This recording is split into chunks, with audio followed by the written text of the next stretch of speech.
Buongiorno, everyone. Welcome to Casa e Cucina. My name's Quito Valentino. I'm at the beautiful Shrine of St. Joseph's on 10th and Biddle. And it's 150 years old. We've got a great show for you today. We're going to meet Father Ballentine. He's going to tell us a little bit about the Shrine of St. Joseph's. And we got some other surprises for you on the show. So sit back and enjoy.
Okay, great. We're here at the Shrine of St. Joseph's, and I'm honored to be with Father Ballentine. Father, how are you today? Tito, I'm fine. Welcome. Great. You know, the church is 150 years old. This year we're celebrating 150 years of this Shrine of St. Joseph, yes. And I noticed some work on the church. Yes. It's what we call the restoration of the shrine. The inside is pretty well complete, but the outside, as you can see the construction going on, the stonework needs quite a bit of work yet, and will be done in the near future.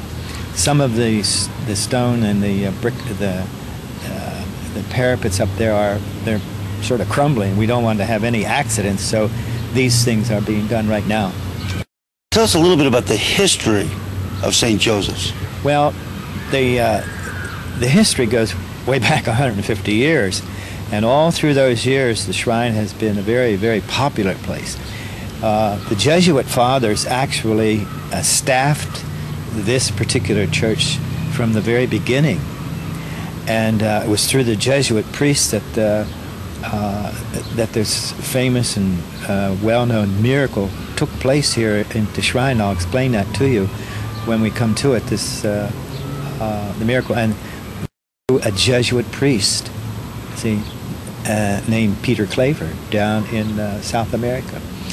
So, and then all through the years the Jesuit fathers were here, the church was very, very well known, and hundreds of people all through. Around 1950, everyone in the area started to move out, and the whole area has been renewed. Now, as you can see, some of these new places. But there are no parishioners, actually. The people that come to the church are from all over St. Louis County. People who were born here, their parents were married here, and they went to school here. People constantly are telling me, oh, my grandmother was here, and my uncle was here, my mother and father were married here, and I went to school here. It was a big school, constantly, big people in school. And so this was what happened. Then the church was almost abandoned because it was considered to be structurally too expensive to repair. So the diocese did nothing about it. The diocese built the existing St. Patrick's Church 4 blocks down, which I'm the pastor of that. The Archbishop asked me also to take over this because the people did not want to lose this church. They got together, called the Friends of the Shrine of St. Joseph. They got together and began to raise funds to restore this church. To date, they've put in about $1.5 million on their own effort. They have a board of about 15 members, business people who know what they're doing. They've taken over. They know where they're going, and this is ideal. I don't have to do anything as administrator of the parish. I let them do it and just pat them on the back and tell them the wonderful job that they're doing, because these people took this over as a responsibility. They have restored this immense shrine, beautiful place, and as you can see, and we'll see inside, that it's just like a cathedral.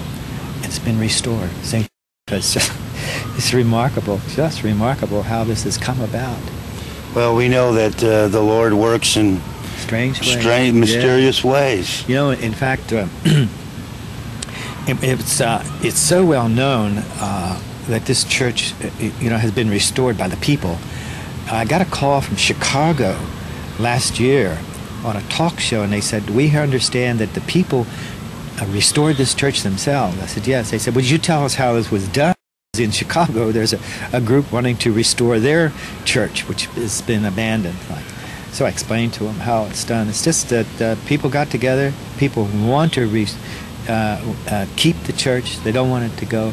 So they collected money. There've been gigantic, big wills that have been given, and people collecting, and so it's just it's a miracle. It's a miracle. It's a miracle in itself. Mm-hmm. You know, folks, on this show I say that there's three things that are important to the Italian American, and that's God, their family, and their country, their community. But that's basically true of all ethnic groups.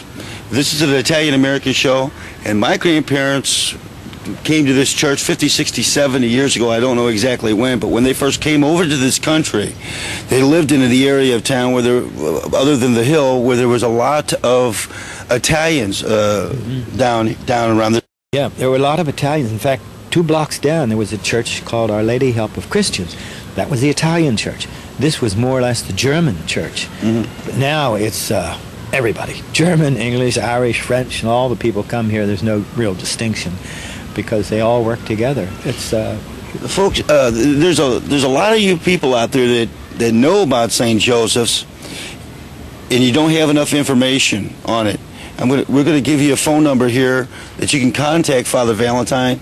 How you can get involved in the restoration of the Shrine of St. Joseph's, or just what time the masses are. Uh-huh. It's a beautiful church. We're going to go in just a little bit, and we're going to talk about that miracle. But before we do that, how can they contact you? Well, the best way to contact is to call the shrine at 231-9407. I'm not here all the time because I'm down at the parish, 4 blocks down at St. Patrick's. We have a mass, only one mass on Sunday at 11 o'clock. Well, this is another thing, they have a newsletter that comes out every 2-3 months. And people could get this newsletter, know all about what's going on in the shrine.